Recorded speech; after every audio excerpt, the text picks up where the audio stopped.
So ఈ మధ్య మనం తెలంగాణ పాలిటిక్స్ చూసాం, ముఖ్యంగా బీజేపీ పార్టీ చాలా అద్భుతంగా తన ప్రస్థానాన్ని కొనసాగిస్తూ ఒక 8 ఎమ్మెల్యేలు 8 ఎంపీలు మొన్న ఎమ్మెల్సీలు కూడా సాధించుకుని తెలంగాణలో అరాకొరా సీట్లు సాధించే పార్టీ ఈరోజు ఆ స్థాయికి చేరుకుంది. సో కొన్ని అంతర్గత విభేదాల వల్ల ఈ మధ్య మనం చూసాం, ఇది ఈటల రాజేంద్ర గారు కావచ్చు, అదేవిధంగా బండి సంజయ్ గారు కావచ్చు, వీళ్ళిద్దరి యొక్క ఇష్యూ వల్ల పార్టీకి డ్యామేజ్ జరుగుతుందని చాలామంది పెద్దలు మాట్లాడుతున్నారు, పొలిటికల్ అనలిస్టులు కావచ్చు. సో మా పార్టీలో ఉన్నటువంటి కొంతమంది నాయకులు. అసలు ప్రాబ్లం ఎక్కడొచ్చింది? ఒక అధ్యక్షుడి పదవి విషయంలో వీళ్ళందరూ ఆశ పెట్టుకున్నారు, అధ్యక్ష పదవి మార్పు విషయంలో జరిగినటువంటి పరిణామాల్లో లోపల అంతర్గతంగా పెళ్ళిపుగుతున్నటువంటి అన్నీ కూడా ఒకేసారి ఢామ్ అని ఇట్లా లావా పొంగినట్టు విస్ఫోటనం అట్లా బయటకు వచ్చింది. సో దీని వెనకాల కొత్త నీరు పాత నీరు అనే అంశం వస్తుంది మేడం. ఏంటి దీని గురించి ఏం చెప్పాలనుకుంటున్నారు మీరు? ఇక్కడ ఒక విషయం ఏంటంటే, ఇక్కడ ఒక ప్రయత్నం అయితే జరిగింది. కొత్త నీరు వచ్చి పాత నీరును తోసేయాలి అనేటటువంటి ప్రయత్నం జరిగింది. కాకపోతే ఏంటి అనంటే, దానికి ఇప్పుడు ఒక సింపుల్ థింగ్ సార్, మీరు అడిగిన దానికి చెప్పాలి అనంటే, నేను బీజేపీ అనేటటువంటిది ఒక సిద్ధాంతపరమైనటువంటి ఎజెండా తోటి ముందుకెళ్తుంది. ఓకే, ఆ సిద్ధాంతం ఏంటి? హిందుత్వ ఎజెండా అని మాట్లాడుతున్నారు. ఇప్పుడు హిందుత్వ ఎజెండా వచ్చింది, కానీ అసలు మూలం ఏంటంటే జాతీయవాదం అండి. ఇప్పుడు ఎవరైతే లెఫ్టిస్టుల యొక్క వాదాలు ఉన్నాయో దానికి బిల్కుల్ ఏమీ తీసిపోదు బీజేపీ యొక్క మూల సిద్ధాంతం ఏంటంటే, ప్రతి ఒక్క ఇల్లు ప్రతి ఒక్క గడప కూడా మౌలిక సదుపాయాలతోటి అద్భుతంగా రాణించాలి. అంటే పట్టణాల నుంచి పల్లె వరకు కూడా ప్రతి ఒక్కడూ సుఖంగా అన్నీ అందాలి అనేటటువంటి నినాదము బీజేపీది. జాతీయవాదం, నా జాతి అంతా ఒక్కటే, నా జాతి అందరూ బాగుండాలి అనేటటువంటి జాతీయవాదం. ఆ జాతి ఏ జాతి? సెక్యులర్ లేదు సార్. సెక్యులర్ అనేది 60s లో వచ్చింది. అది ఎమర్జెన్సీ అప్పుడు ఇందిరాగాంధీ గారు బలవంతంగా పెట్టినటువంటి వర్డ్. అంతకు ముందు మనది హైందవ సాంప్రదాయమే, హిందువులే, హిందూ జాతి మనది. కాబట్టి హైందవం హిందుత్వం అనేటటువంటిది మూలం. ఆ హిందువులందరూ ఎవరు? అందరు హిందువులే. ఇవాళ మనం ఇందాక మాట్లాడుకున్నటువంటి సోకాల్డ్ క్రిస్టియన్స్ తీసుకున్న అసలు వాళ్ళ గురించి మాట్లాడదు. క్రిస్టియన్స్ తీసుకున్నా, ముస్లిమ్స్ తీసుకున్నా, జైనులను తీసుకున్నా, అదేంటి ఎవరిని తీసుకున్నా కూడా వీళ్ళందరూ కూడా హిందువుల జెండా కిందకే వస్తారు, హైందవ జెండా కిందకే వస్తారు. ఎవరైనా వెళ్తే ఇండియన్ అని మాట్లాడతావా, క్రిస్టియన్ అని మాట్లాడతావా, లేకపోతే ముస్లిం అని మాట్లాడతావా? ఇప్పుడు వచ్చాయి. కానీ ఇవన్నీ 100 సంవత్సరాల కిందట ఐఎమ్ ఇండియన్, నేను భారతీయుణ్ణి ఎవరైనా సరే చెప్పేవాళ్ళండి. భారతీయ ఇక్కడ హైదరాబాద్లో నిజాం ప్రభుత్వాన్ని తెలంగాణ నుంచి తరిమి కొట్టడానికి విప్లవకారుల్లో ముస్లింస్ ఎంతమంది లేరు? ఎంతమంది లేరు సార్? ఎంతమంది కవులు అద్భుతమైనటువంటి దీంతో తలలు కూడా నరికేసుకున్న దీనికోసం ఏ ఎజెండాతో కొట్లాడారు? నేను భారతీయుణ్ణి అనేటటువంటి ఎజెండాతోటి కొట్లాడారు. ఆ భారతీయుడు హిందువుడు, ఆ హైందవం ఈరోజు బీజేపీది అయింది. అయితే ఇప్పుడు మీరన్నట్టు ఏంటి అనంటే, ఇవాళ ఈ నిస్పృహలు తర్వాత ఇవన్నీ ఏవైతే ఉన్నాయో ఇదంతా ఒక విధంగా చెప్పాలంటే సార్, యాక్చువల్గా అది మాట్లాడకూడదు అనుకున్నాను, మీరు అడిగారు కాబట్టి జనాలకు అర్థమయ్యేది చెప్పండి. ఎందుకు అనంటే, ఇప్పుడు ఈటల గారి ముందు బీజేపీ, ఈటల గారి తర్వాత బీజేపీ తీసుకుంది. ఈటల గారు వచ్చేంత వరకు బీజేపీకి ఉనికి లేదా? సరే, బ్రహ్మాండం ఉంది. ఇంకొక మాట, బండి సంజయ్ గారు. బండి సంజయ్ గారికి ముందు బీజేపీ, బండి సంజయ్ గారి తర్వాత బీజేపీ అని మనం మాట్లాడుకోవాలి. ఎందుకంటే బండి సంజయ్ గారి కంటే ముందు బీజేపీ ఓన్లీ పట్టణాల్లోనే ఉందండి. మనకి తెలిసినటువంటి లీడర్లు 2-3 అండి. వెంకయ్యనాయుడు గారు, ఒక కిషన్ రెడ్డి గారు, లేకపోతే ఇంకొక లక్ష్మణ్ గారు, వీళ్ళు మాత్రమే, ఇంకెవ్వరు తెలియదు. అలాంటిది బండి సంజయ్ గారు వచ్చిన తర్వాత ఆయన రూరల్ నుంచి, అంటే పల్లెల నుంచి కూడా ఆయన బీజేపీ యొక్క జెండాని పాతి అజెండాని అక్కడ నిలిపి వాళ్ళలో నూరిపోసినటువంటి వ్యక్తి ఆయన. అంటే ఆయన కేవలము కరీంనగర్ ఏరియాలో ఉన్నటువంటి ఒక మనిషి హైదరాబాద్ వరకు వచ్చి ఒక అధ్యక్షుడుగా నిలబడటమే కాక, ఎంతో మంది అధ్యక్షులను చూసాం 100 సంవత్సరాల్లో, బీజేపీ వచ్చినటువంటి 100 సంవత్సరాల్లో. అలాగే మనకి తెలంగాణకి స్వాతంత్రం వచ్చినటువంటి 60 సంవత్సరాల్లో, అవునా, 75 సంవత్సరాల్లో చూసాం మనము ఎంతమంది అధ్యక్షులు వచ్చిపోయారు. కానీ ఎవరు కూడా బీజేపీ అధ్యక్షుడు ఎవరంటే పార్టీ రాజకీయాల్లో తెలుసు, అలాగే ఎవరికి తెలుసు? మన ఎడ్యుకేటెడ్ పర్సన్స్కి తెలుసు, పట్టణాల్లో ఉన్న వాళ్ళకి మాత్రమే తెలుసు, రాజకీయంలో ఉన్న వాళ్ళకి తెలుసు. బట్ ఈరోజు బండి సంజయ్ అనేటటువంటి ఒక పవర్ ఏదైతే ఉందో అది ఒక పవర్ అనేటటువంటిది ప్రూవ్ చేసినటువంటి ఘనత బీజేపీ ఆర్ఎస్ఎస్కి ఉంది, బీజేపీకి ఉంది, బండి సంజయ్కి నిలబెట్టుకున్నటువంటి బండి సంజయ్కి ఉంది. అది మనం ఒప్పుకొని ఒకానొక సందర్భంలో నెక్స్ట్ బీఆర్ఎస్ని బలంగా ఢీకొన్నటువంటిది బండి సంజయ్ గారు, అందులో డౌట్ లేదు. Bandi Sanjay in the name of BJP under RSS. ఇలాంటి బలమైనటువంటి ఒక శక్తికి ఠకామని గండి కొట్టేశారు, ఘోరంగా. దాని వెనక ఉన్నటువంటిది ఎవరు సార్? అంతకు ముందు వరకు నేను ఇదే చెప్తున్నా, ఈటెల గారు. నేను ఇక్కడ ఈటెల గారిని నేను తప్పు పట్టడం లేదు, మీరు విశ్లేషణ చేయమన్నారు, నేను ఆ విశ్లేషణ కింద వస్తున్నా, నిర్మహాటంగా చేస్తాను. అయితే ఈయన వచ్చిన తర్వాత ఈయనతో పాటు కొన్ని చేరికలు వచ్చినాయి. కొంతమంది ఎవరైతే ఉన్నారో బండి సంజయ్ గారు, సారీ ఈటెల రాజేందర్ గారు, కొండా విశ్వేశ్వరరెడ్డి గారు, తర్వాత ధర్మాన్ గారు, ధర్మపురి అరవింద్ గారు, తర్వాత ఆవిడెవరో ఉమెన్ ఉన్నారు తులవోమ గారు, వీళ్ళందరూ ఒక దాదాపు ఒక డెకేడ్ నుంచి ఉన్నారు. వచ్చిన తర్వాత ఏం జరిగింది? అంతకు ముందు ఈటెల గారు రాకముందు కూడా వీళ్ళలో కొంతమంది ఉన్నారు. కానీ ఎప్పుడు బీజేపీలో అంతర్గత కుమ్ములాటలు ఉన్నాయా? ఒకవేళ ఉన్నాయి, లేవని ఎవరు అనద్దు, రోడ్డుకెక్కిన దాఖలాలు ఉన్నాయా? లేవు. అలాగే రాజకీయాలు ఎప్పుడైనా సరే రాష్ట్రానికి సంబంధించినటువంటి అధ్యక్షుడిని డిసైడ్ చేయాలంటే ఢిల్లీలో డిసైడ్ అయ్యి వచ్చిన తరువాత అసంతృప్తి గళం అనేటటువంటిది ఎవరైనా వినిపించారా? అలాగే ఒకళ్ళు అధ్యక్షుడు అవుతుంటే ఇంకొకళ్ళు ఎప్పుడైనా చక్రం తిప్పిన దాఖలాలు ఉన్నాయి. వెంకయ్యనాయుడు గారు సమైకాంధ్ర ఉన్నప్పుడు వెంకయ్యనాయుడు గారిదే చెప్పింది జరిగేది మనకి తెలుగు రాష్ట్రాలు. ఆయన వెళ్ళిపోయిన తర్వాత కిషన్ రెడ్డి గారు ఆ పాత్ర తీసుకున్నారు. ఆయన రాష్ట్రపతి వెళ్ళిపోయిన తర్వాత కిషన్ రెడ్డి గారు హైకమాండ్, లక్ష్మణ్ గారు హైకమాండ్, ఇదే నడిచేది తప్ప కింద ఏ విధమైనటువంటి అసంతృప్తులు ఉన్నా కూడా పార్టీ కోసము వాటిల్ని సరిచేసుకుంటూ వచ్చారు. కానీ రోడ్డుకెక్కడం అనేది ఎవరి వల్ల జరిగింది? ఇక్కడ మనం వాస్తవం మాట్లాడుకోవాలి. ఈయన్ని అకస్మాత్తుగా పీకి అంత వేవ్ తీసుకొచ్చినటువంటి ఒక పవర్ ఉన్నటువంటి మనిషిని బీజేపీ పవర్లోకి వచ్చేస్తుంది అనేటటువంటి ఒక స్థితిలో అరే ఎందుకో పనికి రానటువంటిది అట్టడుగున పడిపోయినటువంటి కాంగ్రెస్ ఊపు లెగిసింది అనంటే ఎవరి తప్పు? హైకమాండ్ తప్పని మనం మాట్లాడుతున్నాం. ఎందుకు? బీజేపీలో బండి సంజయ్ని పీకేసింది కాబట్టి. ఎవరి ఒత్తిడి మీద పీకేసింది, ఎవరి కంప్లైంట్స్ మీద పీకేసింది, ఎవరు ఇచ్చినటువంటి వాగ్మూలాల వల్ల పీకేసింది. ఈ రాజకీయం చేసినటువంటి రాజకీయ నాయకుడు ఎవరు? మూల సూత్రధారి ఎవరు? ఎందుకు పనికిరాని పనికి మాలినటువంటి కాంగ్రెస్ కి గంప గుత్తగా పళ్ళల్లో పెట్టి అధికారాన్ని ఇచ్చేసాం. ఇచ్చేసాం. ఎవరి వల్ల సార్? ఇప్పుడు మనం మాట్లాడుకుందాము. హుజూరాబాద్లో ఈటెల రాజేందర్ గారు వచ్చిన తర్వాత హుజూరాబాద్కి ఒక ఊపు వచ్చింది, ఒక గుర్తింపు వచ్చింది, బీజేపీ బలంగా నిలబడింది అనేది చాలామంది విశ్లేషకులు మాట్లాడుతున్నారు. ఒప్పుకుంటారు. హుజూరాబాద్లో ఈటెల గారు ఎప్పుడు గెలిచారు? బైపోల్లో గెలిచారు, ఉప ఎన్నికల్లో గెలిచారు. అప్పుడు ఎందుకు గెలిచారు? విశ్లేషణ చేసుకుందామా? ఎందుకంటే మీరు నేను జర్నలిస్టులం కాబట్టి ఎందుకంటే బీఆర్ఎస్ మీద, దొరల పాలన మీద జనం విసిగిపోయి ఉన్నారు అనేటటువంటి స్లోగన్ ను బలంగా బీజేపీ తీసుకెళ్లగలిగింది.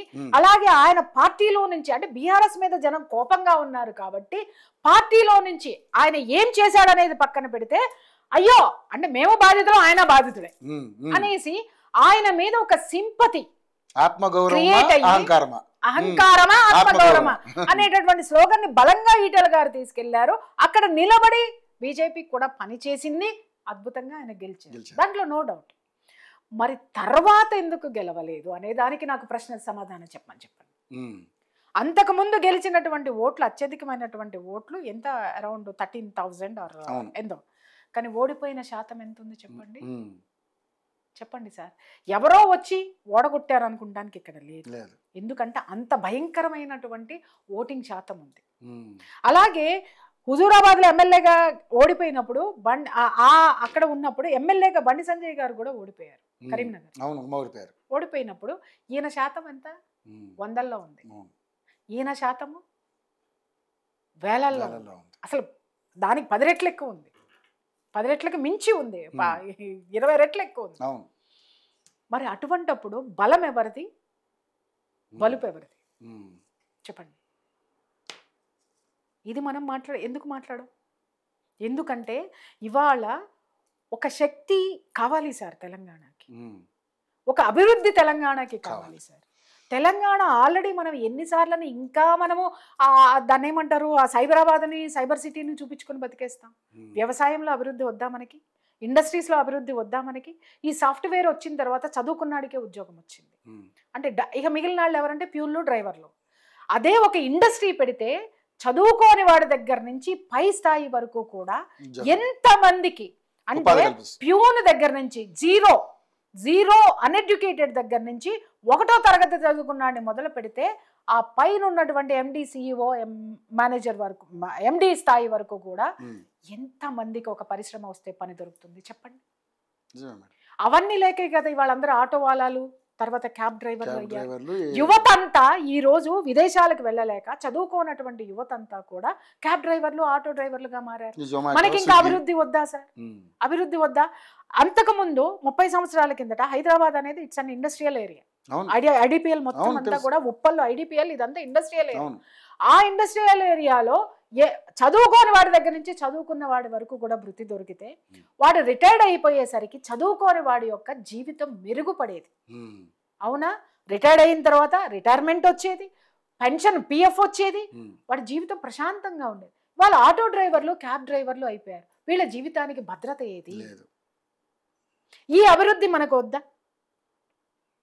విద్య మొత్తం కార్పొరేటైజేషన్ అయిపోయింది. విలువలు లేనటువంటి విద్య, ఇందాకే మనం మాట్లాడుకున్నాం. విలువలతో కూడినటువంటి విద్య రావాల్సినటువంటి అవసరం ఉంది. దాన్ని తెచ్చేటటువంటి కెపాసిటీ ఎవరికి ఉంది చెప్పండి. సో ఇప్పుడు బీజేపీకి అటువంటి కెపాసిటీ ఉండుంటే మరి 15 ఏళ్ళు అధికారంలో ఉన్నారు కదా మేడం, ఇప్పటివరకు ఏం సంస్కరణలు తీసుకొచ్చారని అనుకుంటున్నారు? మరి ఎక్కడ ఏ విషయంలో అంటారు సార్? ఒక్క మాట నేను చెప్తున్నాను, ఇక్కడ అసలు అధికారంలో ఎక్కడుంది తెలంగాణలో? లాడ్ ఆఫ్ థింగ్స్ అంటే అభివృద్ధి జరిగింది కాదంలో.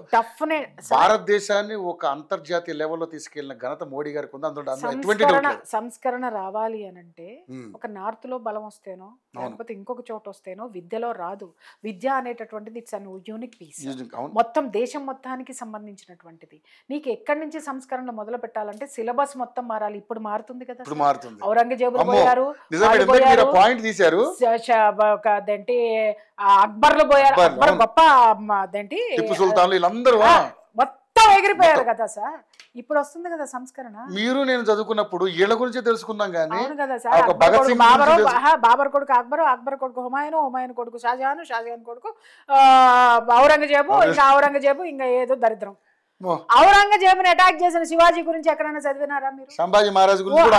ఔరంగజేబుని సుస్సుపోయించినటువంటి ఆవిడ మన రాజాజీ వైఫ్, ఆవిడ పేరు మర్చిపోయాను, శంభాజీ కోడలు, శంభాజీ కాదు, శంభాజీ తమ్ముడు రాజాజీ భార్య, ఆవిడ పేరు ఏదో ఉంది సార్. ఆవిడ ఔరంగజేబుని వణికిచ్చింది. ఉమెన్ ఆ పాఠాలు అయ్యి సార్. ఇందాక మీరు అన్నారు కదా ఉమెన్ యొక్క సంస్కరణ రావాలి అంటే ఇలాంటి ఎడ్యుకేషన్ ఉంటే ఉమెన్ విలువలు తెలుస్తాయి. విలువలతో కూడినటువంటి విద్యా వ్యవస్థ ఎప్పుడైతే మారుతుందో, వ్యవస్థ విలువలతో కూడినటువంటి స్థితిలో ఎప్పుడైతే ఉంటుందో సంస్కరణ ఆటోమేటిక్గా వస్తుంది. సంస్కరణ ఇప్పుడు మొదలైంది. ఏమిచ్చారు అనంటే ఉన్నదాన్ని సంస్కరించడానికి 15 సంవత్సరాలు పట్టిందంటే అమలులోకి వచ్చి సంస్కరించబడడానికి ఇంకా దశాబ్ద కాలం పడుతుంది. ఆ దశాబ్ద కాలం కూడా మనం వెయిట్ చేయాల్సినటువంటి అవసరం ఉంది.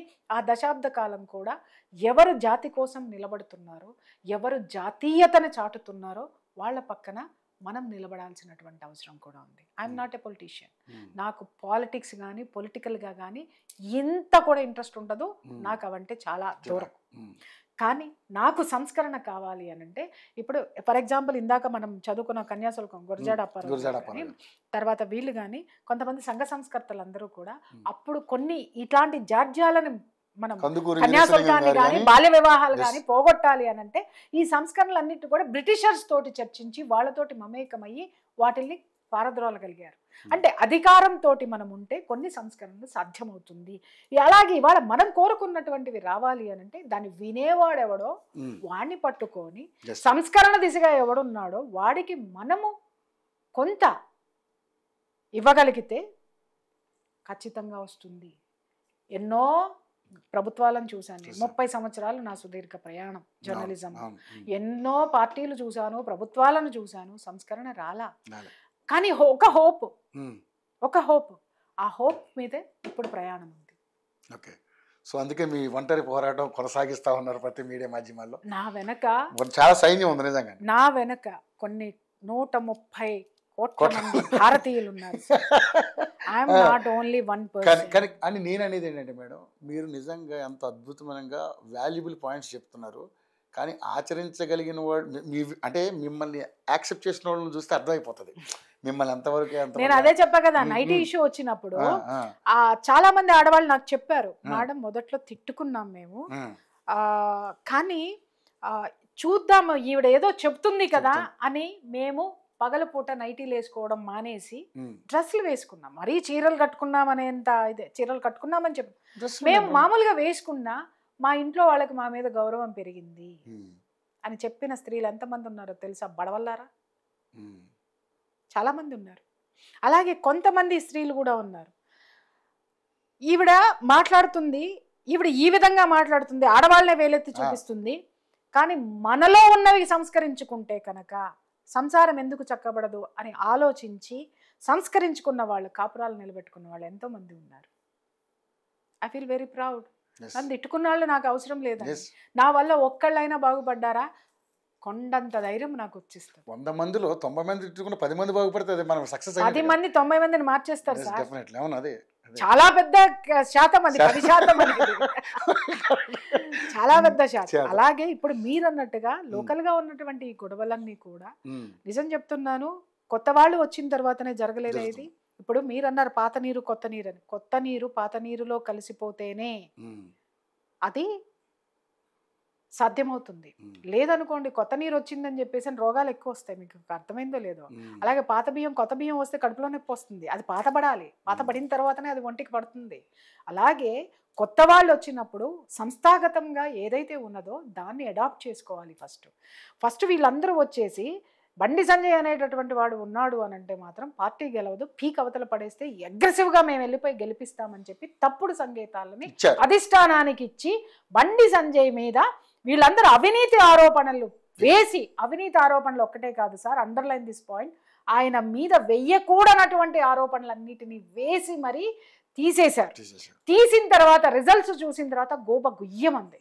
అప్పుడు వాళ్ళు వెనక్కి వెళ్ళి చెక్ చేసుకొని తప్పుని తీర్చిదిద్దుకొని, ఏదో సామెత ఉంటారు కదా, మంచివాడిని ఎవడూ చెడపలేడు, అలా వీళ్ళు ఇక్కడి నుంచి పీకేస్తే ఆయన అక్కడికి వెళ్ళి జాతీయ ప్రధాన కార్యదర్శి అయ్యాడు, తర్వాత ఎంఓఎస్, స్టేట్ మినిస్టర్, ఎంపీగా గెలిచాడు, సహాయ మంత్రి అయ్యాడు.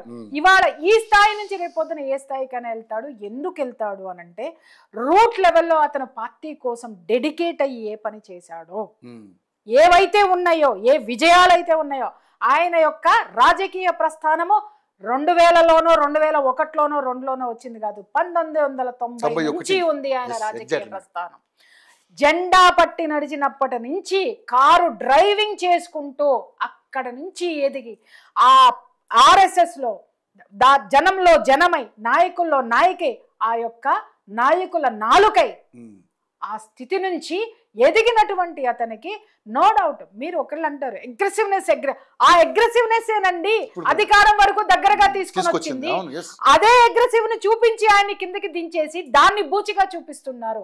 అగ్రెసివ్నెస్ లేకపోతే చార్మినార్ లో 1,00,000 మందితోటి జై శ్రీరామ్ అని చెప్పి కొట్టించగలిగేటోడు, చెప్పండి ఎంత మొండివాడు కాకపోతే. అలాంటి మొండివాడు వాళ్ళకి కావాలి సార్.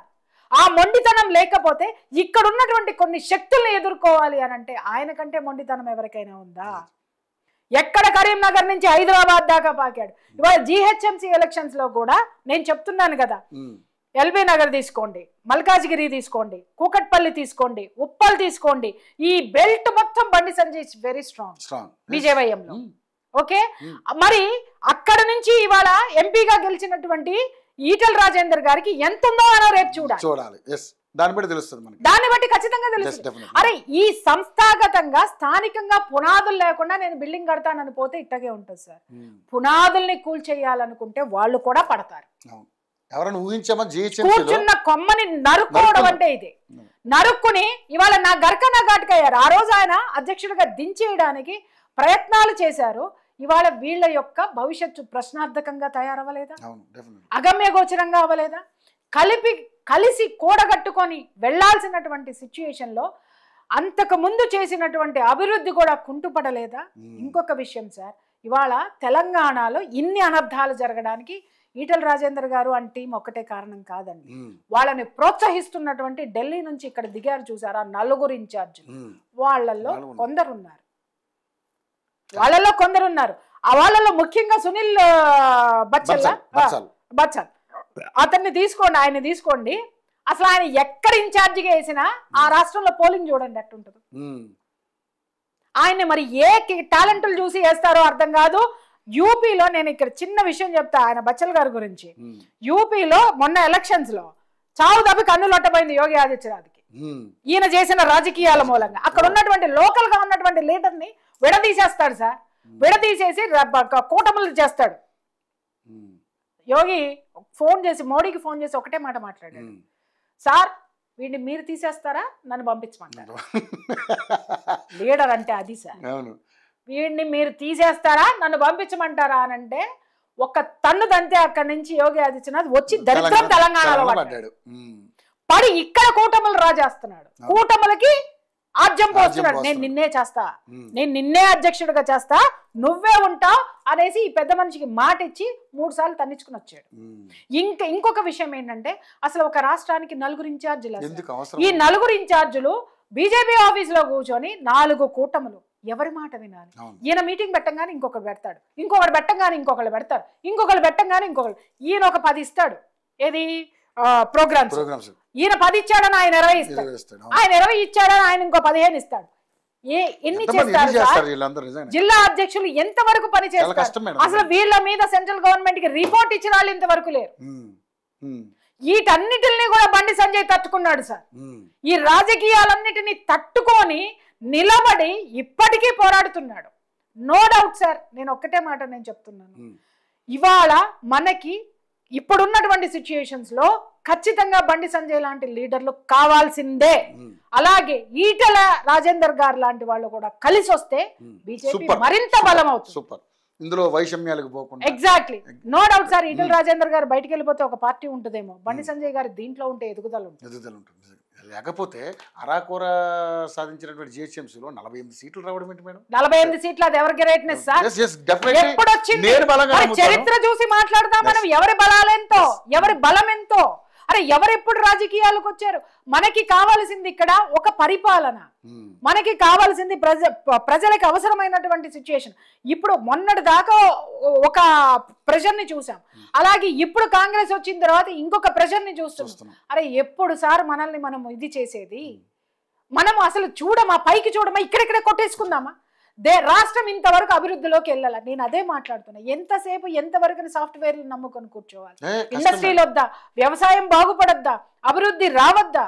అరే ఎక్కడ మాట్లాడదామండి? ఇవాళ రోడ్లు చూడండి, వెళ్ళి చూస్తే ఎట్లా ఉన్నాయి, ఎంత అధ్వానంగా ఉన్నాయో సార్. ఎక్కడికి పోతున్నాయి సార్ ఈ నిధులన్నీ? నిధులు లేవా? పుష్కలంగా ఉన్నాయి. ఎందుకు అవుతుంది రాష్ట్రం ఇంత అప్పుల్లో? వీటి మీద మాట్లాడు.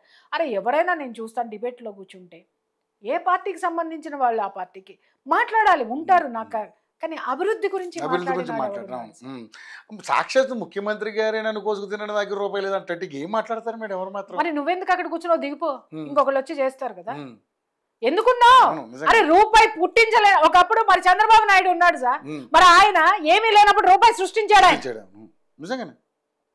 ఇక మళ్ళీ ఎక్కువ మాట్లాడితే చంద్రబాబు నాయుడు అది ఇది అని మాట్లాడతారు. వాస్తవాలు మాట్లాడుకోవాలి, మనం వాస్తవాలే మాట్లాడుకోవాలి. అది అర్థం చేసుకున్నాడు వాళ్ళ మూర్ఖత్వం. మనం ఏం చేయలేము మేడం. సార్ ఒక్కటి, ఏం జరిగిందో మాట్లాడడానికే మనం ఉన్నాం. ఎలా తీసుకుంటారు అనేది వాళ్ళ ఇష్టం. అర్థమైంది. కాబట్టి సంపదని సృష్టించాలి. నువ్వు నిన్న ఆ సీట్లో కూర్చోబెట్టింది ఇంకా అప్పులు ఉన్నాయి నా దగ్గర ఏం లేవండి, ఇంకా నువ్వెందుకు దిగు? దాన్ని సంస్కరించేవాడు ఇంకొకటి వస్తాడు. అది ఎవరైనా సరే, కాంగ్రెస్ అయినా, బీఆర్ఎస్ అయినా, బీజేపీ అయినా, ఆ మాట నువ్వు మాట్లాడావంటే నీ అసక్తతను చూపించాలి. నాకేం చేత కాదు అంటే సింపతి క్రియేట్ చేసుకోవాలి. సింపతి క్రియేట్ చేసుకుంటే నువ్వు లీడర్ ఎలా అవుతావు? ఎలా అవుతావు? అరే నిన్ను నమ్ముకొని ఇంతమంది రాష్ట్ర ప్రజలు ఉంటే రాష్ట్ర ప్రజలకు ధైర్యం ఇవ్వాల్సిందో, అబ్బాయి ఇక్కడ ఏమి లేదు అని అంటే దిగిపో, ఇంకొకళ్ళు వస్తారు. సో కాబట్టి జనం కూడా, ఓటర్ కూడా మారాల్సినటువంటి మేడం. అవసరం ఉంది సార్. ఖచ్చితంగా వాస్తవాలు తెలుసుకోవాల్సినటువంటి అవసరం అయితే మాత్రం చాలా చాలా ఉంది. సమాజంలో, పరిపాలనలో, వ్యవస్థలో మార్పులు మాత్రం రావాల్సిందే అంతే. సో ఇప్పుడు మరి బీజేపీలో ఆ రకంగా ఊపు రావాలంటే మళ్ళీ బండి సంజయ్ గారితోనే సాధ్యం అంటారా? ఎందుకంటే రాజా సింగ్ కూడా మనం దిగిపోయినప్పుడు ఆయన రిజైన్ చేసేటప్పుడు ఇలాంటి వ్యాఖ్యలు చేశాడు. బీజేపీలో ఉన్న నాయకుల వల్లనే బీజేపీ సర్వనాశనం అయిపోయింది. ఎగ్జాక్ట్లీ. అంటే ఇక్కడ ఒక్క విషయం సార్, 200% మాట్లాడింది. అంటే ఇక్కడ అభివృద్ధి అనేటటువంటిది చేయదు. ఇప్పుడు అధిష్టానం యొక్క ఆలోచనలు మారినాయి, మీకు అర్థం కావట్లేదు. నిన్న మొన్నటి వరకు రాజాసింగ్ మాట్లాడినంత వరకు, రాజాసింగ్ వెనకబడినంత వరకు అది జరిగిందేమో కానీ, ఏదైతే ఇప్పుడు బీజేపీకి 2 తెలుగు రాష్ట్రాల యొక్క విజయం చాలా ముఖ్యం. నెక్స్ట్ ఎలక్షన్స్ లో పక్కా మీరు రాసి పెట్టుకోండి. 2 తెలుగు రాష్ట్రాల్లో అధికారం అనేటటువంటిది చాలా అవసరము, ముఖ్యము కూడా. ఖచ్చితంగా దీని మీద దృష్టి సారించి కూర్చున్నారు. పాత పద్ధతుల్లో ఎవరైతే కొత్త నీరు రావాలి సార్, ఇక్కడ పాత కొత్త లేదు సార్. ఎవరైనా రాజకీయ నాయకుడే, ఎవరైనా నాయకుడే, ఎవరైనా ప్రజాప్రతినిధే, ఏ పార్టీలోకి వచ్చినా, ఏ పార్టీలో ఉన్నా కూడా కొత్త పాత వద్దు. కానీ ఉన్నవాడిని నువ్వెంతవరకు అడాప్ట్ చేసుకున్నావు, వచ్చిన వాడికి నువ్వెంత హెల్ప్ చేస్తున్నావు, ఇది మెయిన్ ఇక్కడ. అంతేగాని నేను వచ్చినప్పుడేమో అంతా మనం, నాకు పనికిరానప్పుడేమో ఎదవలు. ఇది ఈ బ్రాండే. అంటే నువ్వు వచ్చే ముందు ఇంత పెద్ద రాజకీయ నాయకుడు, నీకు తెలియదా బీజేపీలో ఏం జరుగుతుందని? అంటే నువ్వు ఆల్రెడీ వస్తూనే ఒక ఎజెండాతో వచ్చేసావు ముఖ్యమంత్రి అవ్వాలని, కాబట్టి పావులు కదిపావు. ఇక్కడ ఉన్నది ఎవరు సార్? అమిత్ షాలు, మోడీ, నడ్డా. కుదరదు సార్. ఇది ప్రాంతీయ పార్టీ కాదు సార్, ఇది జాతీయ పార్టీ. దేశాలని ఢీకొట్టి నిలిచి విశ్వగురువుగా మార్చినటువంటి ఉద్దండులు అక్కడ ఉన్నారు.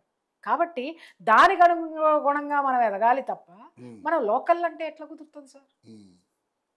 We are corporate. ఆ స్థాయికి రావాలి.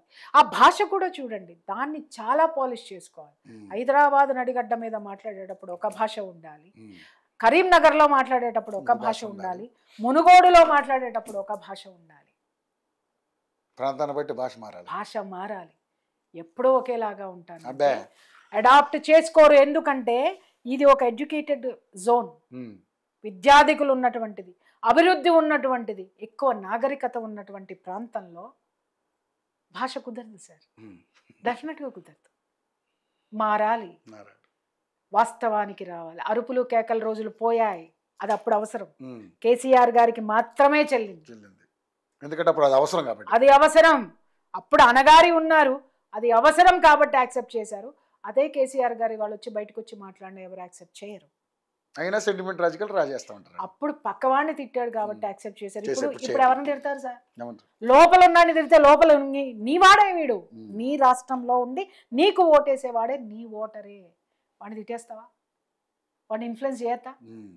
అది ఇంత గొప్ప రాజకీయ అనుభవం ఉన్నటువంటి వీళ్ళకి ఇది తెలియకపోవడం ఎంతవరకు కరెక్ట్? తెలుసుకుంటారని కూడా నేనైతే అనుకోను మేడం. ఎందుకంటే ఈ మధ్య కూడా కొన్ని వ్యాఖ్యలు చేశారు, అది మీకు కూడా తెలిసే ఉంటుంది. ఎందుకంటే బిర్యానీ గురించి మాట్లాడారు, మళ్ళీ ఆంధ్ర గురించి మాట్లాడుతున్నారు, మళ్ళీ ఈ జాడ్యం ఓట్లే. అదేంటో నాకు అర్థం అవట్లే. అంటే మన తెలంగాణ వీళ్ళు అక్కడే ఉన్నారు, ఇంకా ముందుకు రాలే. నేను అదే చెప్తున్నాను, బిర్యానీలు పేడలాగా ఉంటాయి, పెంటలాగా ఉంటాయి, ఈలాగా ఉంటాయి. అంటే మీరు ఇంకా ఎల్కేజీలోనే ఉన్నారు. రండి సార్, ముందుకు రండి. గ్లోబలైజేషన్, నీకేది కావాలో అది సాధించుకుని వచ్చిన తర్వాత నువ్వు ఇంకా అక్కడే ఉంటే జనం నిన్ను విశ్వసించరు. అరే మారండి. అరే రాజకీయాలు ఎప్పటికప్పుడు తన యొక్క స్థితిగతుల్ని మార్చుకుంటూ ఉంటాయి, ఎత్తుగడలు మారాలి. ఇంకా అక్కడే ఉండి ఇంకా ఆంధ్రోళనే అంటావంటే ఏమంటావు? ఆంధ్రోళకి ఏం పని? ఆంధ్రోళ వచ్చి నీకు ఓటేరు. ఆంధ్రోళకి ఇప్పుడు ఏం సంబంధం తెలంగాణ? ఇంకొక విషయం, ఇక్కడ తెలంగాణలో కొన్ని చోట్ల ఆంధ్ర వాళ్ళ ప్రాబల్యమే ఉంది. నువ్వు మాట్లాడావు, నువ్వు ఉంది అక్కడ ఆంధ్ర ప్రాబల్యం ఉన్నటువంటి నగరంలో. రేపు పొద్దున ఎట్లా వస్తావు నువ్వు? బుద్ధి చెప్తే ఏం చేస్తావు? అది కూడా ఆలోచించాలి. ఓటర్ ముఖ్యం సార్ ఇక్కడ మనకి, ప్రాంతాలు కాదు. ఓటర్ ముఖ్యము. ఓటర్ యొక్క నైజం ఎలా ఉంది, నాడు ఎలా ఉంది తెలిసిన వాడు రాజకీయ లీడర్. రైట్ మేడం, చాలా థ్యాంక్ యూ మేడం. నిజంగా మీ సమయాన్ని వెచ్చించి అద్భుతంగా, అంటే కొన్ని సందర్భాల్లో ఇప్పుడున్నటువంటి కాంట్రవర్షియల్ ఇష్యూస్ మీద మనం మాట్లాడుకున్నాం. మరిన్ని అప్డేట్స్ మీద మిమ్మల్ని మళ్ళీ సంప్రదిస్తాం madam. Thank you so much మా స్టూడియోకి వచ్చినందుకు first time. I'm very happy madam. Thank you madam. మీలాంటి వారి వ్యాఖ్యలు, మీలాంటి వారి యొక్క మాటలు వల్ల 10 మంది మారారు, ఇంకా మారగలిగితే ఇంకా చాలా హ్యాపీ. అది మన యోఈటీవీ ద్వారా నేను ఇంకా ప్రయత్నం చేస్తాను, గట్టి ప్రయత్నం చేస్తాను. Thank you madam, thank you so much.